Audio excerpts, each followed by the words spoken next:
Ազգային ժողովի նախագահի պաշտոնը ստանձնելուց հետո Ռուբեն Ռուբինյանը չի շարունակի Թուրքիայի հետ բանակցությունները որպես Հայաստանի հատուկ ներկայացուցիչ։ Խորհրդարանում ճեպազրույցի ընթացքում նա անդրադարձավ նաև ընդդիմադիրների քննադատությանը, թե ինքը ԱԺ նախագահ ընտրվել է Թուրքիայի միջամտությամբ։ Իրենց կոնսպիրոլոգիայի մի 90%-ը միանգամից փլվում է, որ ինձ ընտրելու են ազգային ժողովի նախագահ, որպեսզի ազգային ժողովի նախագահը բանակցի Թուրքիայի հետ։ Փլվեց այդ արդեն։ Հաջորդը դա անհարգալից վերաբերմունք է Հայաստանի ժողովրդի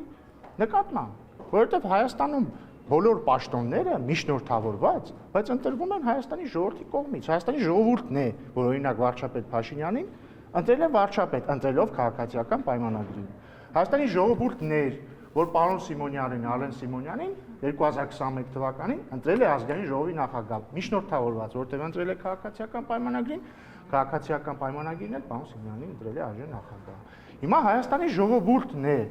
որ լիազորել է քաղաքացիական պայմանագրին, ինձ ընտրել որպես թեկնածու, եթե բնականաբար ազգային ժողովն էլ ընտրի կդառնամ ազգային ժողովի նախագահ։ Ինչու է Հայաստան-Թուրքիա կարգավորման գործընթացում Թուրքիայի հատուկ ներկայացուցիչ Սերդար Քլեչը շնորհավորել Ռուբինյանին։ ԱԺ նախագահի տեղակալը զարմանք հայտնեց այս հարցի առնչությամբ, իսկ ինչու չպետք է շնորհավորեր։ Նույն ձև ես ստացել եմ շնորհավորանքներ օրինակ Ռուսաստանից եւ այլ տեղերից։ Ով է Ռուսաստանից շնորհավորել։ Իմ գործընկեր ինձ գրել շնորհավորել է եւ կամ ասենք, չէ, գրել է ինձ, կամ ասենք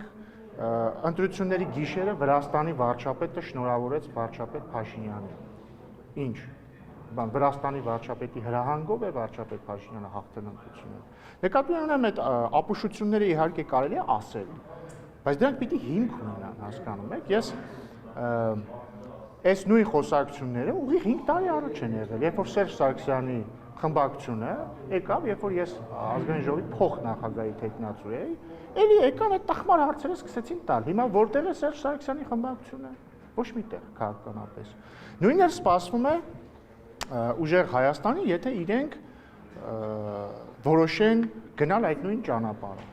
Ռուբինյանը տեղեկացրեց նաև, որ դեռևս քննարկումներ չկան, թե Թուրքիայի հետ բանակցություններում ով պետք է փոխարինի իրեն։ Անդրադարձավ Թուրքիայում վերապատրաստվելուն եւ ուսումնառությանը։ Էլի լսել եմ բազմաթիվ տխմարություններ, որոնք խոսում են հիմնականում այս վերջերս կալուգացի օլիգարխի թիմակիցները։ Ես սրան իրականում անդրադարձել եմ դեռ 8 տարի առաջ, հետո էլ 5 տարի առաջ, բայց խնդիր չունեմ, նորից կարող եմ կրկնել։ Սուտ համար 1 ասում եմ, որ ես սովորել եմ Թուրքիայում եւ իմ ուսանողական տարիները անցկացրել եմ Թուրքիայում։ Ստում են, ես իմ ուսանողական տարիները անցկացրել եմ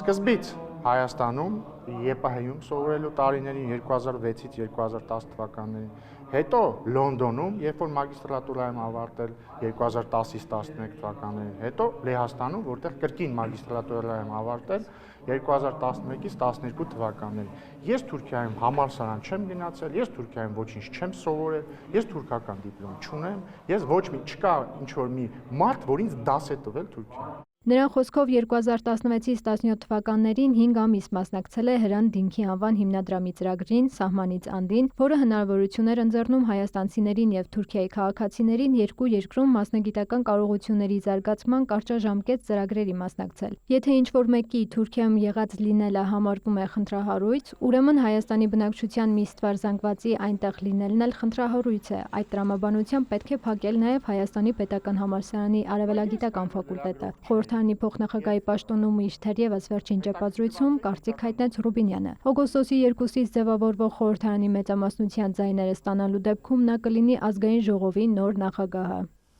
Մերի Խաչատրյան, Արամ Հարությունյան, լուրեր։